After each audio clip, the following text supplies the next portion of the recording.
enchaîne avec une conversation avec notre deuxième partenaire de la matinée. Donc, Tanguy, tu changes de casquette là. Tu interviens en tant que responsable de Citrus Ad. Est-ce qu'on peut du coup présenter un petit peu l'activité de cette société qui était présente dans la cartographie? Oui, bien sûr. Donc bonjour, rebonjour. En effet, en plus de co-leader le groupe de travail, j'ai la responsabilité du développement de Citrusad en France et des partenariats retail. Et Citrusad, pour le présenter un petit peu, c'est au départ une entreprise australienne qui est née il y a 5 ans sur le sujet du retail média et qui a été rachetée par le groupe Publicis l'été dernier. Donc c'est encore tout frais quelque part.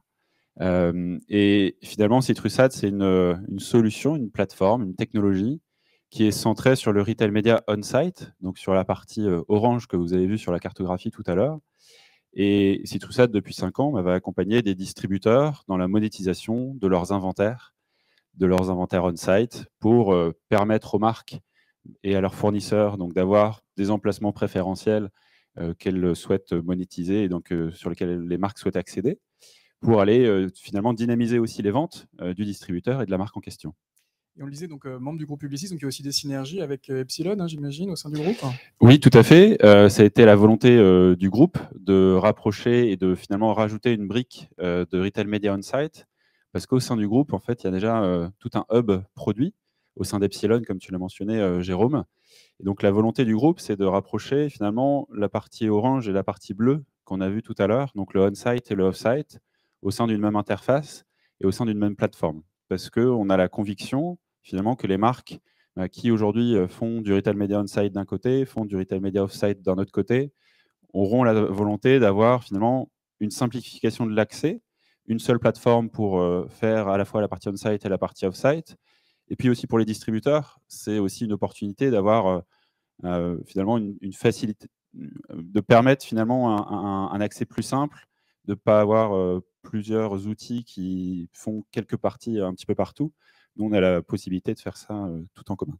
Peut-être qu'on peut réexpliquer exactement ce que c'est que le on-site et le off-site. Donc, ouais. Le on-site, c'est tout simplement les bannières et la partie search sur le site du distributeur, c'est ça? C'est ça, en fait. Les formats, toute la partie retail media on-site, c'est l'ensemble des activations, qu'elles soient d'ailleurs marketing ou commerciales, qui sont financées par des marques, par des fournisseurs, en relation avec leurs distributeurs, donc sur le site du distributeur, sur la partie on-site. Et donc, ça va prendre la forme de résultats sponsorisés, ça va prendre la forme de bannières, soit de bannières IAB, soit de bannières intégrées dans les résultats de recherche. Ça, c'est une version un peu moderne des têtes de gondole. Exactement, exactement. Et, mais avec voilà, toute la puissance de la partie digitale. Et donc, une tête de gondole en magasin, c'est parfois un peu compliqué d'isoler sa performance, de comprendre qui l'a vu, qui ne l'a pas vu, qui a acheté en fond de rayon, qui l'a acheté sur la tête de gondole. Le digital permet ça.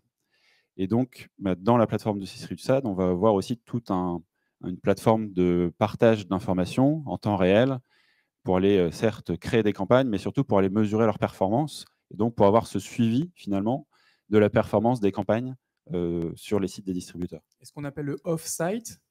Et le off-site, finalement, c'est utiliser la first party data du distributeur, donc sa data CRM. En fait, les retailers ont bien compris que c'était finalement un cœur et une force de leur écosystème, et notamment avec la fin des cookies, avoir cette first party data. La fin des cookies tiers, on précise, puisque paradoxalement, les cookies first vont rester. Bien sûr, bien sûr. Plus d'importance qu'avant, peut-être. Et voilà, en fait, les distributeurs ont toute cette audience loguée, cette audience transactionnelle, qui a une valeur inestimable déjà pour eux en tant que distributeurs, mais aussi potentiellement pour leurs fournisseurs s'ils veulent monétiser cette partie-là. Parce que c'est vrai, on l'oublie, mais une chaîne de télévision, elle ne sait pas si j'aime l'eau plate ou l'eau gazeuse, et elle sait encore moins quelle marque d'eau gazeuse je peux acheter. Un e-commerçant peut le savoir, ça. Oui, en fait, c'est un petit peu, si vous voulez, quand on est dans une marque d'un industriel, on a souvent plutôt un objectif business avant d'avoir un objectif marketing.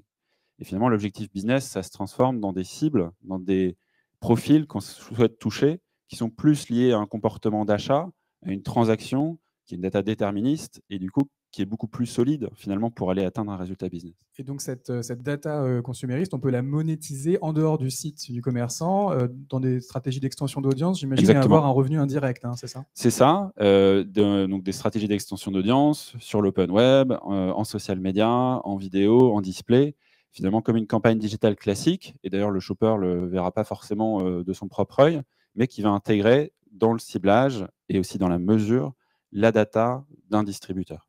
Alors, CitrusAd fait du on-site, du off-site, fait aussi de l'alimentaire et du hors alimentaire. D'ailleurs, on est là plutôt pour mettre l'accent sur le hors alimentaire, mais il y a une double dynamique sur le marché. On l'a vu, en France, les acteurs de l'alimentaire ont joué un rôle très, très important, mais il n'y a pas que, évidemment. Oui, en fait, on a un marché finalement qui a été drivé par, je dirais, deux grands secteurs, les produits électroniques et donc les Amazon, les Cdiscount, ensuite les Fnac Darty, etc., qui ont été très moteurs parce que la part du business généré en ligne sur ce secteur-là a été très forte, même avant le Covid. Et puis, d'un point de vue régie, technologie, la partie alimentaire a été assez rapide à se développer parce qu'il y a une fréquence d'achat qui est aussi très intéressante. Et donc, on a ces deux secteurs qui ont été un petit peu les moteurs, ce qui est vrai en France, mais ce qui est vrai entre guillemets un peu près partout dans le monde. Nous, c'est ce qu'on voit avec CitrusAd. Et par contre, la tendance que soulignaient Romain et Christophe tout à l'heure, c'est que on a une cartographie qui commence à avoir du mal à tenir sur l'écran parce que le nombre de distributeurs qui s'y mettent est de plus en plus important.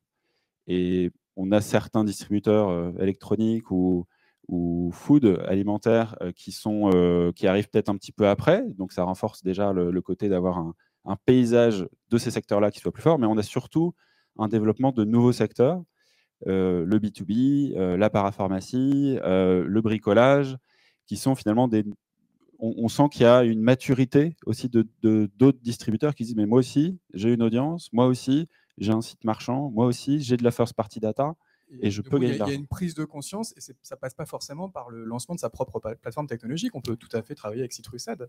Tout à fait, et on n'est pas les seuls sur le marché. Il y a Mais d'autres marques bien sûr, avec un C, je crois. c'est ça.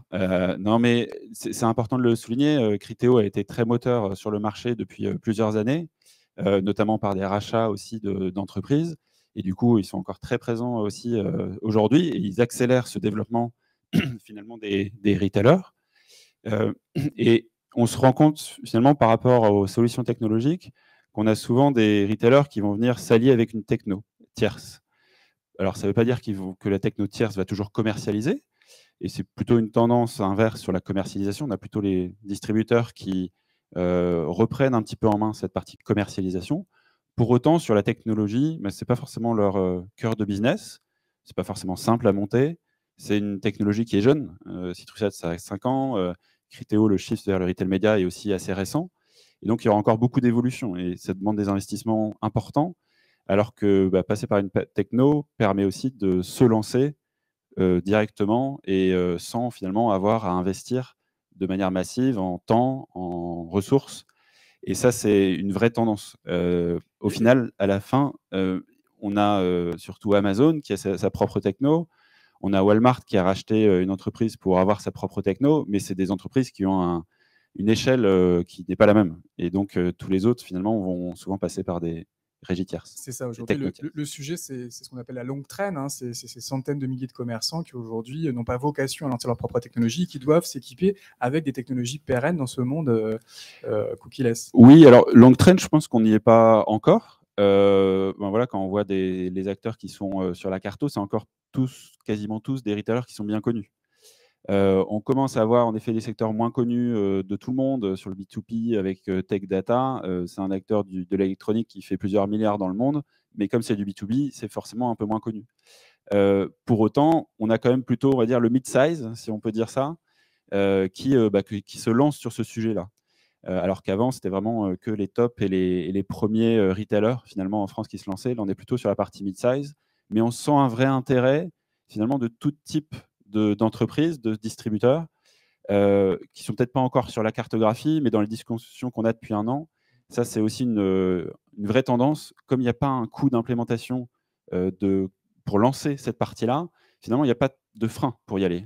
Et comme on est une plateforme SaaS de technologie, qu'on aille aider un très gros ou un petit, le travail est le même et on est capable d'aller les accompagner de la même manière. D'un point de vue justement organisationnel, est-ce que cette prise de conscience, elle se fait au niveau des équipes opérationnelles, marketing, pub, commerce, ou ça se fait également à plus haut niveau? Là aussi, on voit un vrai changement. Les annonces qui ont été montrées tout à l'heure par Romain ont montré que déjà dans les grandes organisations, le sujet remontait de manière importante. On a des régies qui existent depuis longtemps de certains gros retailers. C'est le cas par exemple de Carrefour, qui a une régie depuis plusieurs années. Et pour autant, la grosse accélération, c'est depuis l'année dernière.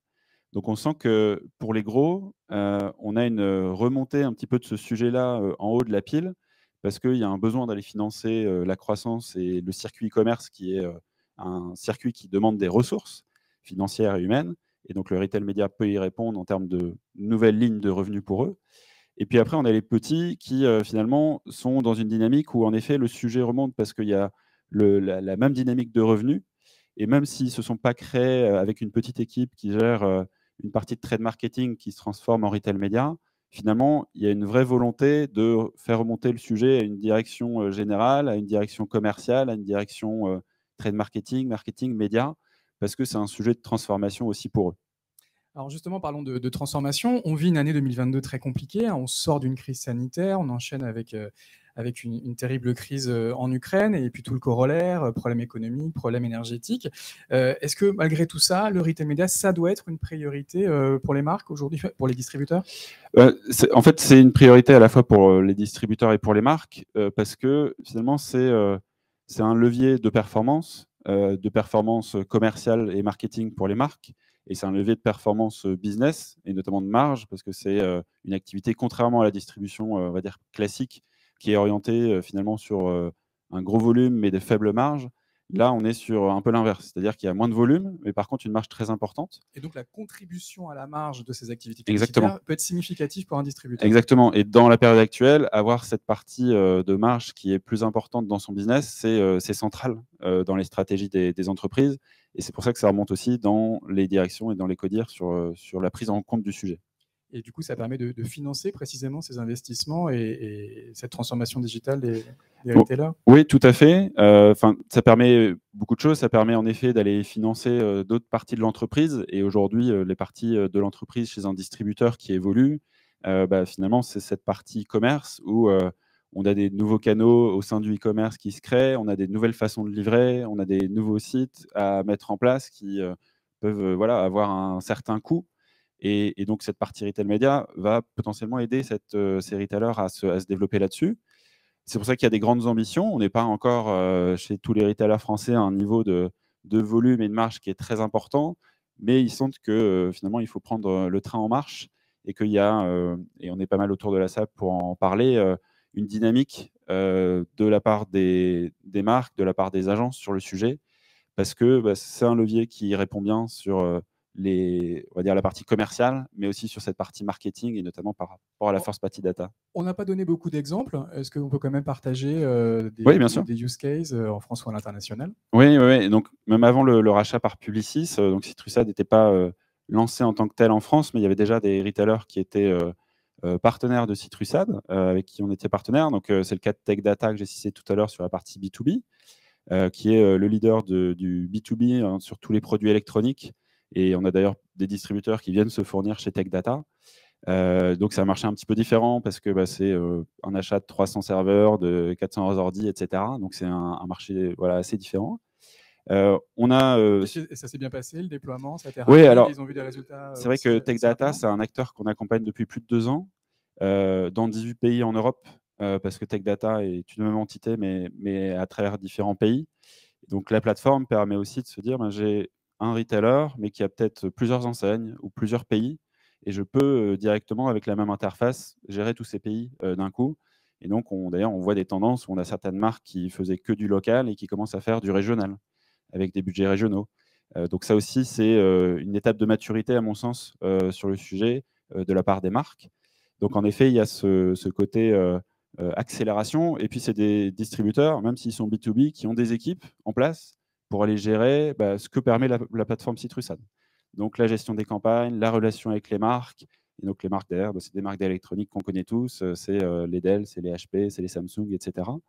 Et du coup, il y a toute une équipe qui se met en place, même si c'est du B2B, il y a une équipe régie, une équipe de management de campagne qui est hyper importante pour que ça se passe bien. Et en effet, les croissances sont très fortes. La France est un des pays leaders de leur côté sur cette partie-là. Et il y a aussi des objectifs très importants de leur côté.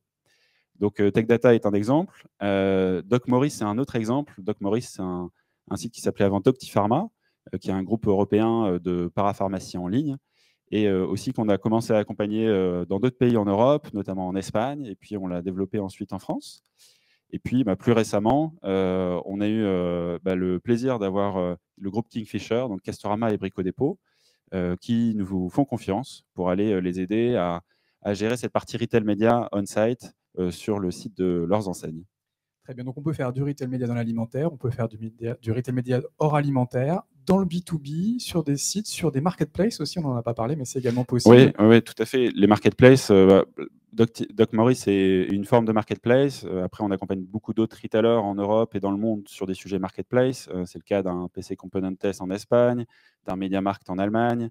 Et on accompagne des acteurs aux États-Unis sur plein de secteurs différents, le food delivery, avec des acteurs comme GoPuff, avec Delivery Hero, avec des acteurs très gros comme Target, Macy's. Mais on a ce côté accélération sectorielle qui est vrai un petit peu partout.